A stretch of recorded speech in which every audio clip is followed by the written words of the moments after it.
ஓம் சாய்ராம். என் அன்பு குழந்தையை, உன்னிடம் நான் வந்து விட்டேன்.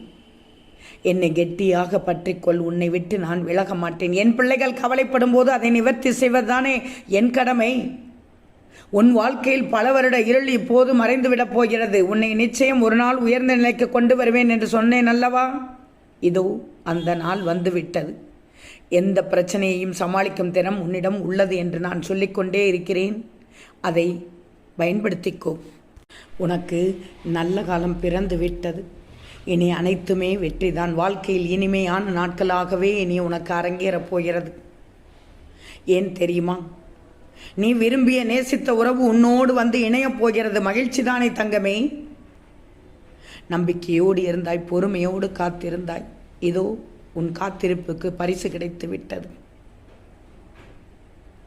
எதிலும் பொறுமை வேண்டும், எங்கும் பொறுமை உன்னிடத்தில் வேண்டும் என்று ஒரே ஒரு வார்த்தை தான் சொன்னேன். என் பிள்ளை கடைப்பிடித்தாய்.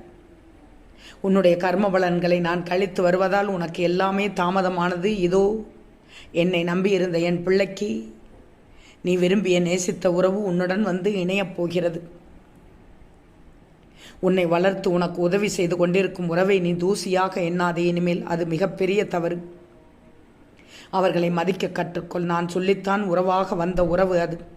உனக்காக அனைத்தும் செய்கின்றார் என்றால் நன்மைக்கே என்று புரிஞ்சுக்கோ. அருகிலிருந்து நேசிப்பது மட்டுமே அன்பு அல்ல. விலகி இருந்தாலும் துளி அளவு மாற்றம் இல்லாமல் நேசிப்பது தான் உண்மையான அன்பு.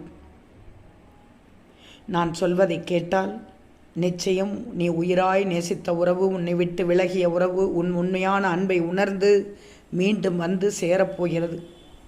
அதனால் இனிமேல் நீ எப்போதும் மகிழ்ச்சியாக இருக்கப் போகிறாய். நீ எதை வேண்டினாயோ அது உனக்கு கிடைக்கப் போகிறது. இதோ தரப்போகிறேன். நல்லபடியாக குடும்பத்தை நடத்தி அழகாக வாழ்ந்துவிடு. ஓம் சாய்ராம்.